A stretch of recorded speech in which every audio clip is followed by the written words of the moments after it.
When a guy wants to kiss me on the first date, I usually do the swerve move. And do you know what that is? Oh, when he goes in and you're like, oh yeah. Exactly. They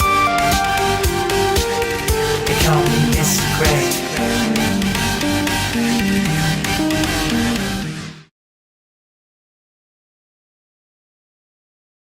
I mean, what's a female's perspective on what a first date should be? Because I've seen it both ways. I've seen some want the nice dinner, they want to go to a really nice show, and I've seen the other end of the spectrum where like, hey, we're just going to meet in a park to see if we have any chemistry there. Yeah.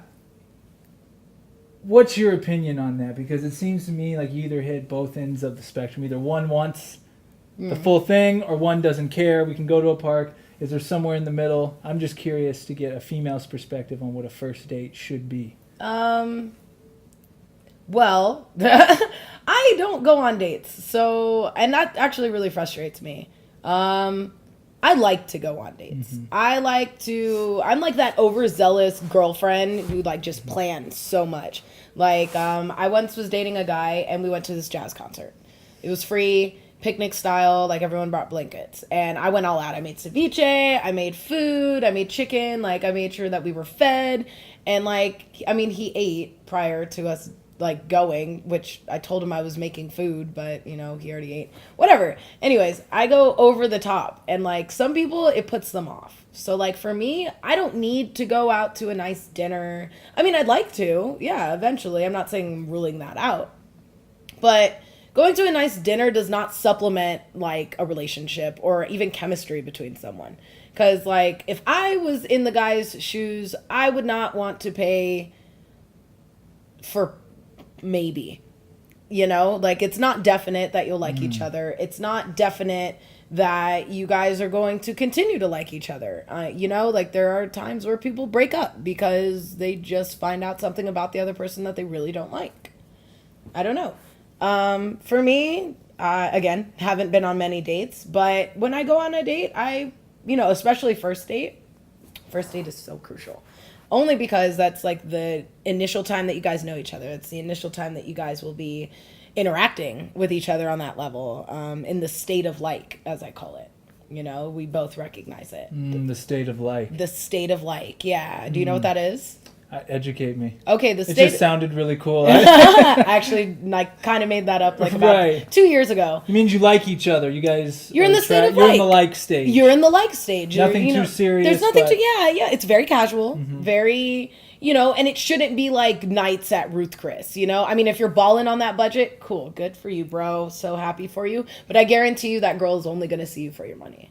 You know, like she's not going to see anything outside of Ruth Chris. I mean, you take her to Sizzler, she'll freak the fuck out. You know, like it's terrible. It's horrible. It's the truth. But when you're in the like stage with someone, it's not the infatuation, because infatuation is a little different. Infatuation is obsession.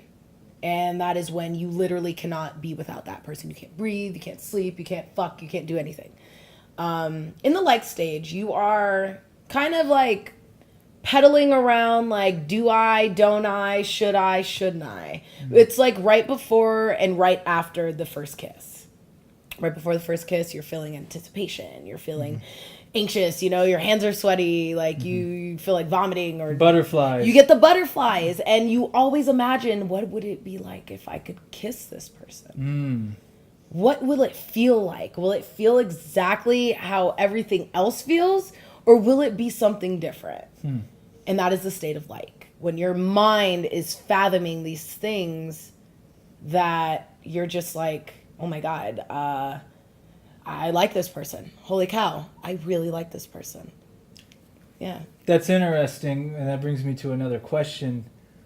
Do you believe in the guy should wait to make a move on the girl on the first date? Should someone kiss a girl on the first date? I mean, you can. I prefer no. Why is that? It's too rushed. You know, like, we have everything available at our fingertips, you know? Like, everything is so readily available. In an instant, I can literally look up your phone number from 4 years ago, if I wanted to. You know? It's so immediate. And we never let things just simmer and be. So to have a kiss on the first date, for me, it ruins the allure. It's like having sex on the first date. It ruins the allure, you know? You're always wondering, oh, what do they look like without clothes? Oh, what do they look like in a bathing suit? Oh, what does he look like in a suit and tie? You know? And then it ruins the allure of it. And for me, I lose interest. When a guy wants to kiss me on the first date, I usually do the swerve move. And do you know what that is? When he goes in and you're like, oh, yeah. Exactly. I've had to do that to a few very sweet guys, but they don't get it. It's not about making out or kissing or it's not about that. It's about the relationship, the attraction that you have to the person. You're attracted to that person initially before you even speak to them.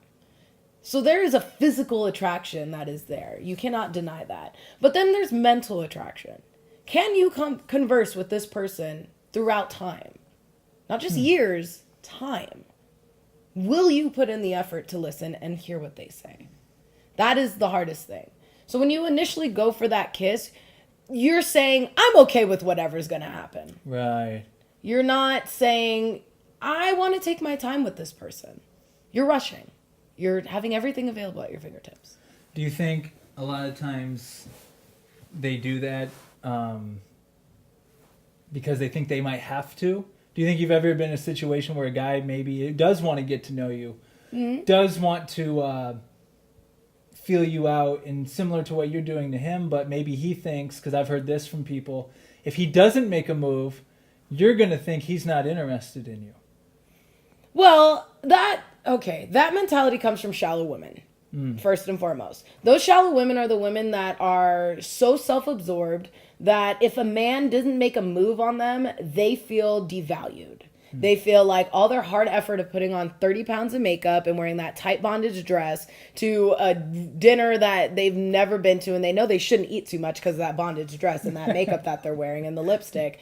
I mean, it's a mess, you know? Like that comes from women who literally have no value in themselves. That is not true. If a guy does not make a move, it does not mean that you are ugly. It does not mean that he's not interested. Maybe he's shy. Maybe he really wants to know you. Maybe he sees a diamond in the rough that you've been telling yourself all these years, and then finally you meet a nice guy and then he doesn't make a move and you're like, oh my God, my life is over. He doesn't like me. Like, get over yourself. And that goes for guys too.